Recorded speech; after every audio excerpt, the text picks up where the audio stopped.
안녕하세요. 인문학 요리하는 남자, 인문학 셰프 세부미입니다.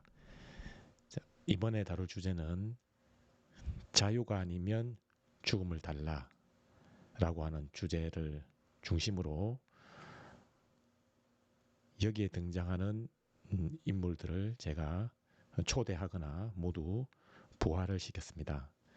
자, 그리고 이분들이 서로 주고받는 의견에 여러분이 귀를 잘 기울이면 어, 자유주의, 불간섭으로서의 자유, 공화주의, 비지배로서의 자유, 공화주의적 애국심, 민족주의적 애국심과 관련한 이론을 저절로 잘 흡수할 수 있을 것이라고 생각합니다. 자, 오늘 제가 초대할 학자분은 패티, 그리고 벌린, 그리고 밀이라고 하는 분입니다. 자, 먼저 오늘의 스토리를 소개하겠습니다. 최경식 씨가 가정 형편이 매우 어려웠어요. 그래서 이분은 고등학교를 졸업한 후에 대학 등록금을 마련할 수가 없었어요. 그래서 대학 진학을 포기를 하고 보험회사의 영업사원으로 취직을 합니다. 경식 씨는 보험회사에 근무하면서 영업 업무 이외에 상사의 사적인 일까지 도맡아서 하게 되었어요. 단, 이 상사는 경식 씨에게 사적인 일을 시키지도 않았고 경식 씨의 사생활에 간섭도 하지 않았습니다. 자, 그런데 이 최경식 씨는 주말에 상사의 자녀들을 돌봅니다. 마치 자신의 자녀를 돌보듯이. 뿐만 아니라 이 상사분의 사모님을 대신해서 마트에 장을 보기도 합니다. 그리고 상사의 세탁물을 대신 세탁소에 맡기기도 하지요.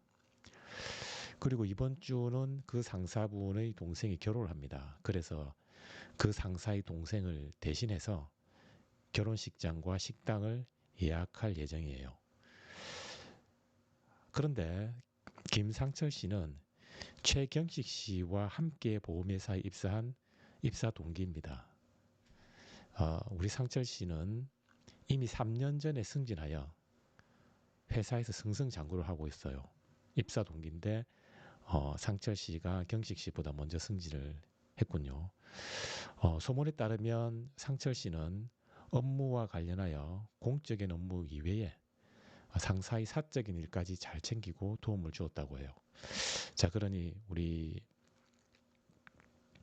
경식 씨도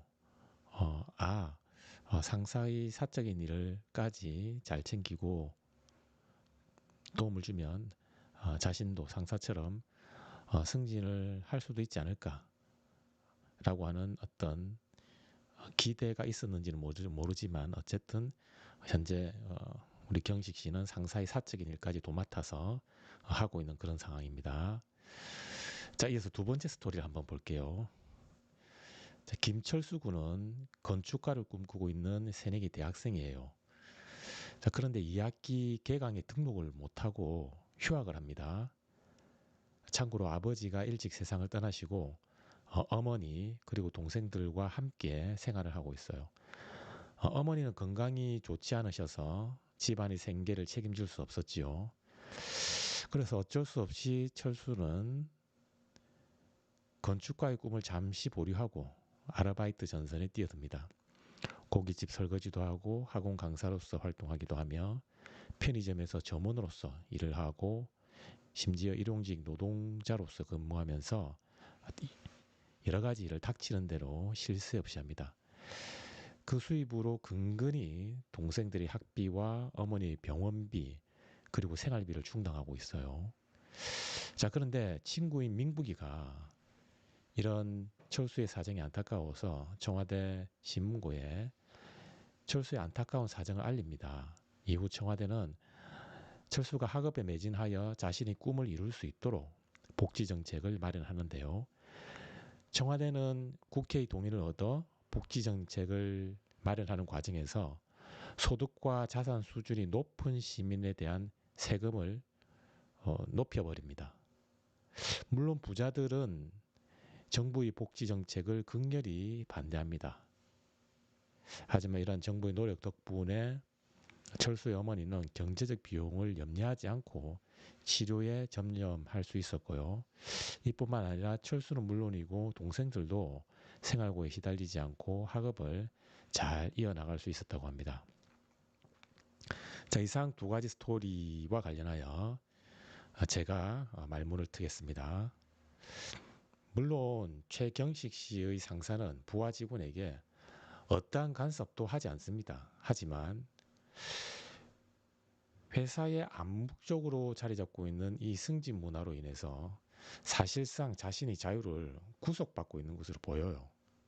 그리고 철수군에 대한 국가의 복지 정책 역시 경제적 수준이 높은 사람들의 재산권과 관련한 자유를 침해하고 있는 것으로 보입니다. 자, 그래서 제가 볼 때는 물론 상사가 경식 씨에게 직접적인 간섭을 하지 않지만 그럼 최경식 씨가 근무하고 있는 회사의 어떤 문화, 승진 문화로 미루어 볼 때 사실상 우리 경식 씨의 자유를 침해하고 있는 것이 아닌가.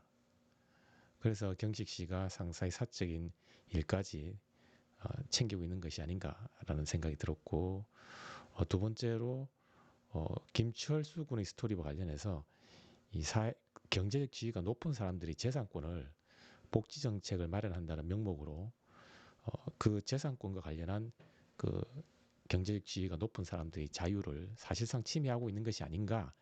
자, 이런 의견을 제가 제시했고, 이 의견과 관련하여 벌린이라고 하는 학자가 등장하였습니다.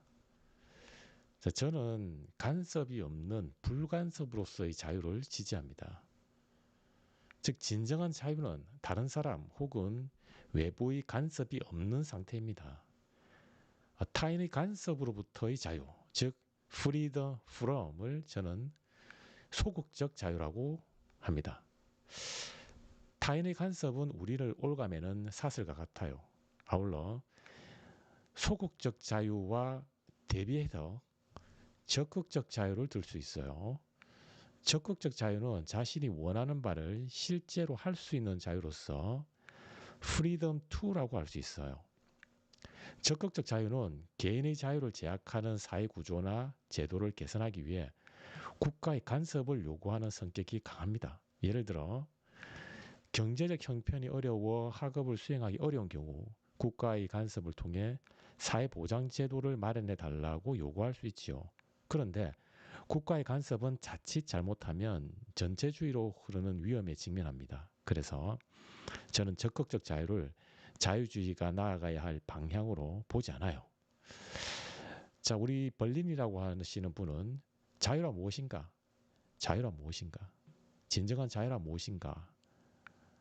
이 문제와 관련하여 진정한 자유란 그저 간섭이 없는, 즉 불간섭의 상태가 진정한 자유이다. 자, 그리고 이러한 간섭이 없는 불간섭으로서의 자유는 다른 말로 소극적 자유라고 한다. 자, 그럼 소극적 자유의 본질은 무엇이냐? 그것은 freedom from, 무언가로부터의 자유. 여기서 무언가라고 하는 것은 바로 외부의 간섭, 외부의 강제, 이러한 것들이 되겠죠.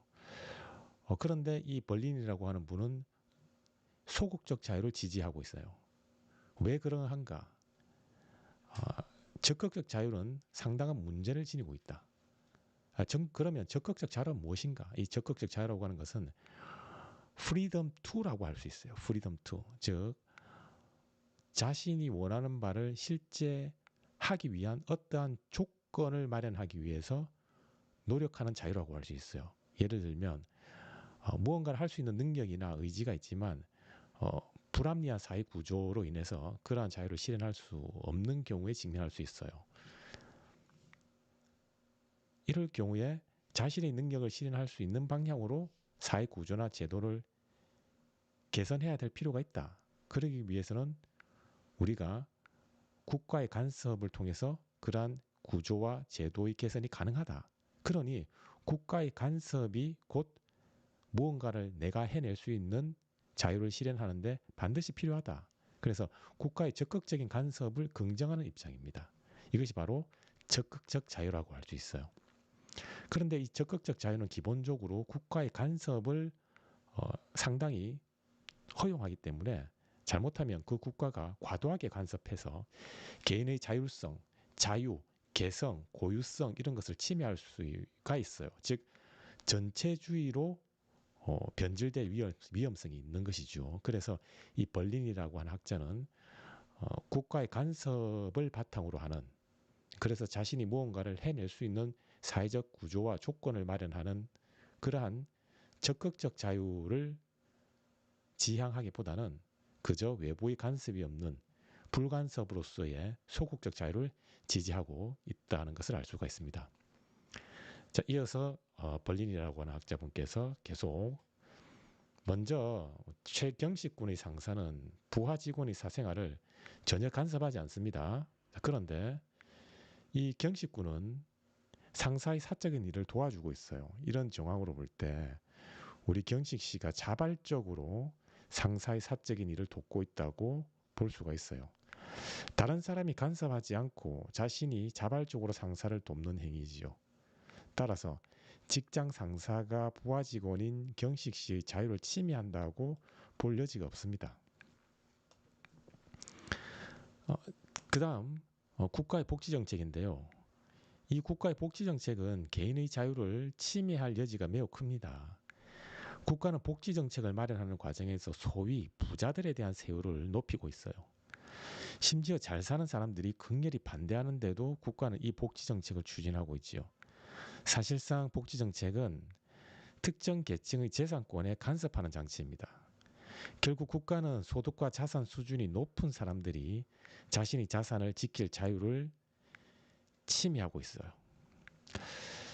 자, 이 벌린이 지지하는 소극적 자유의 관점에 따르면 최경식 군은 현재 자신의 자유를 침해당하고 있다고 할 수 있는가? 여기에 대해서 벌린의 입장은 그렇지 않다. 왜?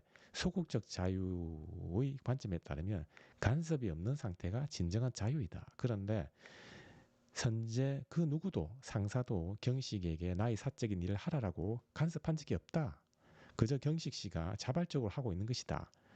그러니 간섭이 없는 상태로서의 소극적 자유를 온전히 확보하고 있다. 이렇게 평가할 수 있다는 거예요.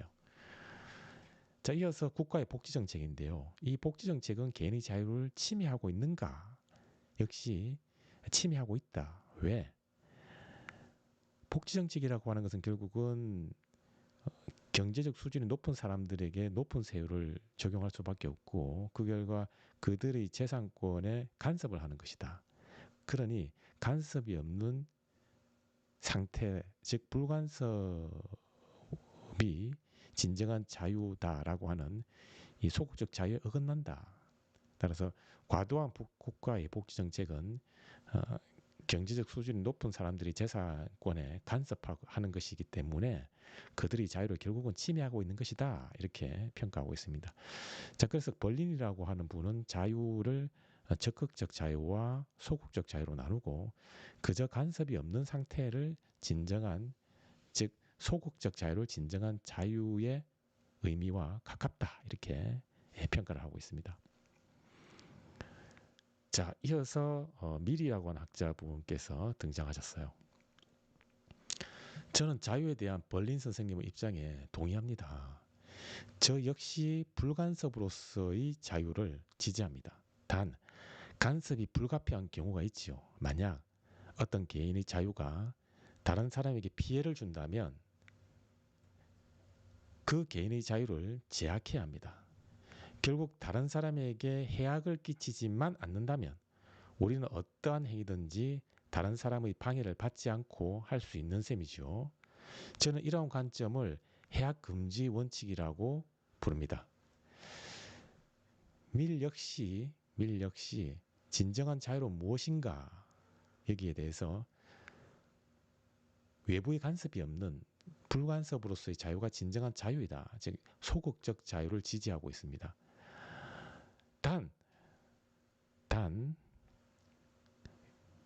그러면 우리는 언제나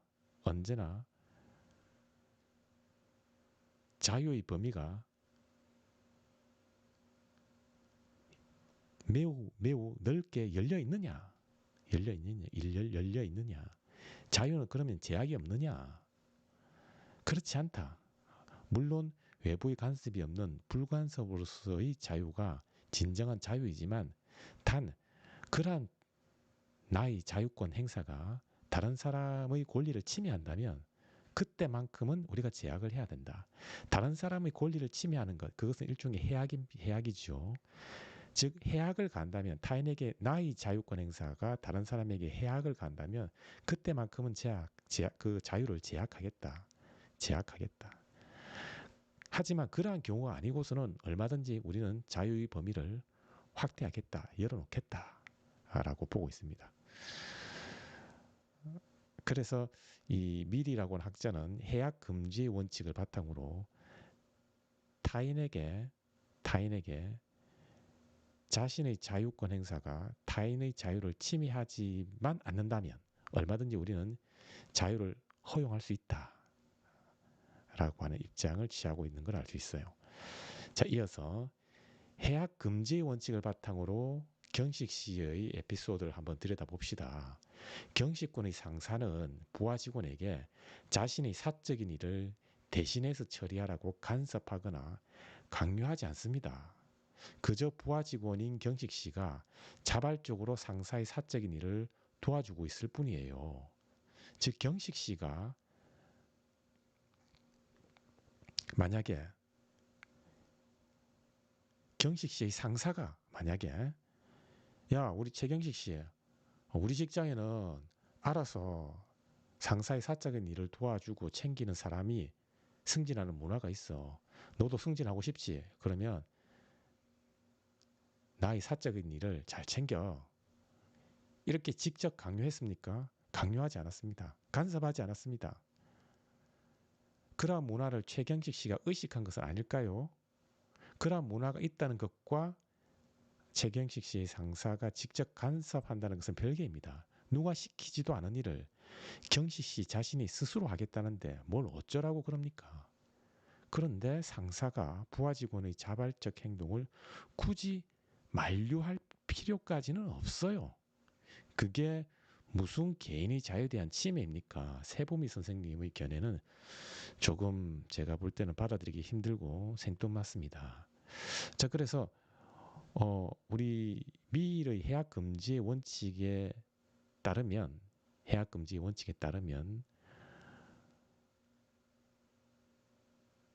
만약 우리 최경식 씨의 상사가 최경식 씨에게 어떠한 피해를 주었다면, 즉 최경식 씨의 상사가 간섭하고 그러한 간섭이 최경식 씨에게 피해를 주었다면 최경식 씨의 자유가 침해당한 것으로 볼 수가 있죠. 하지만 그 누구도 심지어 최경식 씨의 상사도 최경식 씨에게 간섭하지 않았습니다. 않았어요. 일단 간섭을 하지 않았기 때문에 소극적 자유를 지지하는 미래 입장에서 볼 때는 최경식 씨가 자유를 침해당한 것이 아니에요. 자유를 침해당한 것이 아니다. 자, 이어서 그러면 해악 금지 원칙을 바탕으로 조금 더 우리가 깊이 살펴보도록 하겠습니다. 자, 최경식 씨 역시 자신이 원한다면 상사의 사적인 일을 방해받지 않고 도와줄 수 있습니다. 이 과정에서 피해를 주거나 받은 사람이 없어요. 그러니 상사가 부하 직원의 자유를 침해하고 있다고 과도하게 해석할 필요 없는 겁니다. 자, 여기까지. 그러면 해악 금지의 원리를 바탕으로 최경식 씨의 에피소드를 들여다볼 때 과연 최경식 씨는 자유를 침해당하고 있고 그러니 상사의 행동을 우리가 간섭해서 그렇게 하지 말라라고 제약할 필요가 있는가? 그렇지 않다는 겁니다. 현재 상사가 간섭하지 않았어요. 싫어하는 일을 억지로 시키지 않았어요. 즉 상사는 경식 씨에게 아무런 해악을 가하지 않았습니다. 경식 씨를 때리거나 경식 씨에게 욕을 하거나 경식 씨를 위협하지 않았어요. 아무런 간섭도 하지 않았습니다. 그러니 경식 씨가 피해를 입었습니까? 피해를 입지 않았어요. 그저 경식 씨가 자기가 원해서 자발적으로 하고 있는 거예요. 그것이 현상이에요. 그러니 최경식 씨는 해악을 함이라고 하는 해악을 당했다. 그래서 이 해악으로 인해서 자신의 자유를 침해당했다라고 할 수 있는가? 그렇지 않다는 거예요. 그러니 이 해악 금지의 원리에 어긋나지 않는다. 그러니 상사의 자유를 제약할 필요가 없다. 상사는 그저 경식 씨가 자신이 원해서 자발적으로 그 일을 하도록 내버려 두기만 한다. 하면 된다. 우리가 굳이 상사에게 당신의 부하 직원이 당신이 사적인 일을 하고 있으니 당신이 그렇게 하지 못하도록 조치를 취하세요. 이런 간섭, 상사의 자유를 제약할 필요가 없다는 거예요. 자, 이어서 반면 국가의 복지 정책은 소득과 자산 수준이 높은 사람에게 해악을 가하고 있어요. 부자들의 재산권을 침해하지요. 이렇게 누군가에 대한 피해가 발생하는데도 불구하고 특정한 행동이나 정책을 추진한다면 자유를 침해하는 결과로 나타납니다. 국가의 복지 정책은 해악 금지의 원리를 바탕으로 평가할 때 과연 제약을 가해야 하는가? 제약을 가해야 하는가? 미래 입장은 그렇지 않다. 아니, 죄송합니다. 그렇다. 즉 국가의 복지 정책에는 심각한 문제가 있다. 왜 문제가 있는가? 국가의 복지 정책으로 인해서 경제적 수준이 높은 사람들이 재산권이 침해당하고 있다. 이것은 분명한 해악이다. 함이다. 해악이다. 그러니 우리는 국가의 복지 정책, 국가가 복지 정책을 펼칠 자유에 제약을 가해야 한다. 브레이크를 걸어야 한다라고 하는 입장을 취하고 있습니다. 그래서 현재까지의 우리 미일 선생님의 견해를 바탕으로 할 때 우리 미일 선생님은 기본적으로 간섭이 없는 불간섭의 상태를 자유로 보고 있습니다. 즉 소극적 자유를 지지하고 있습니다.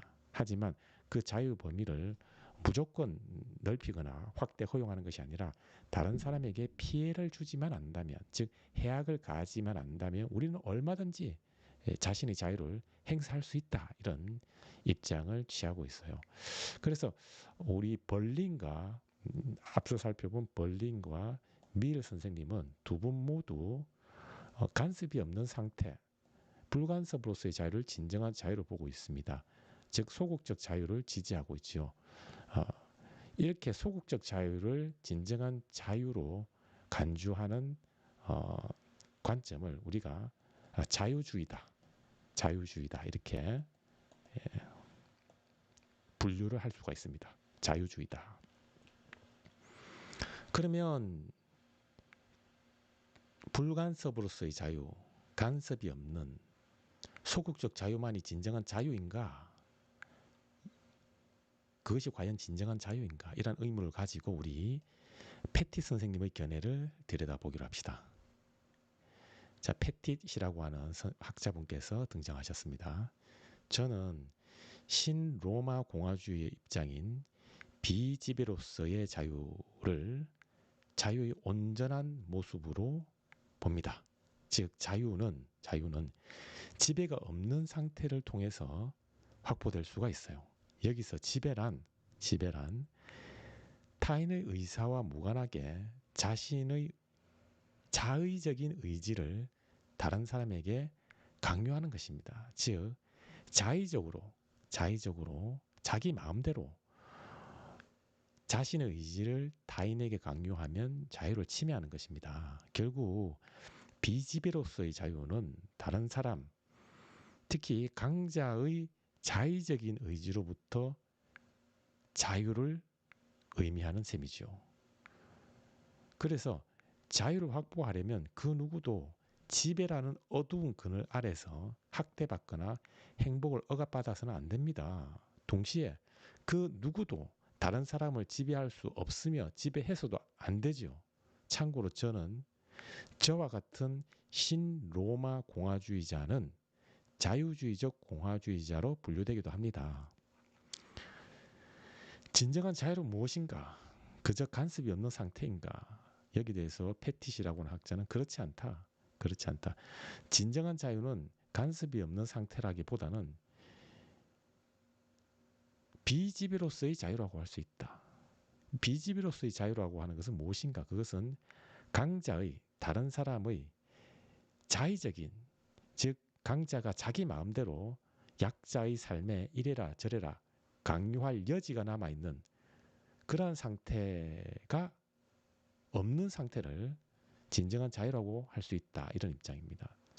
즉 강자의 자의적인 의지가 약자에게 강요되지 않는 상태, 그것이 바로 지배당하지 않는, 즉 비지배로서의 자유다라고 우리 패티 선생님이 견해를 밝히고 있고, 이러한 패티 선생님의 견해는 신로마 공화주의 혹은 자유주의적 공화주의로 분류할 수가 있다는 것입니다.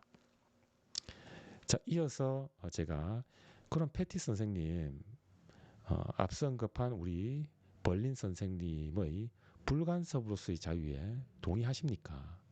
그러니 이 패티 선생님은 자유에 대한 견해와 관련해서 저는 벌린 선생님의 입장에 동의하지 않습니다. 벌린 선생님은 불간섭을 자유로 규정하시는데 간섭의 유무를, 즉 간섭 있고 없고를 가지고 진정한 자유가 보장되느니 그렇지 않느니, 즉 자유에 대한 기준으로 설정하는 관점은 오류입니다. 우리는 간섭받지 않더라도 타인의 자의적 의지를 강요받는 상황에 직면할 수 있어요. 즉 불간섭의 상태가 즉 간섭하지 않는 것이 반드시 자유를 보장하는 건 아닙니다. 이렇게 보고 있습니다. 즉 불간섭의 자유가 왜 진정한 자유가 아닌가? 왜 그렇지 않은가? 왜냐하면 간섭이 없다 할지라도 자유를 침해당하는 경우가 있다는 것이에요. 언제 그러면 간섭이 없다 할지라도 자유를 침해당하는가? 바로 타인, 강자의 자의적인 지배가 얼마든지 약자인 나에게 행사될 여지가 남아있기만 하면 그것은 자유의 침해 상태라고 볼 수 있다는 겁니다. 자유의 침해 상태라고 볼 수 있다.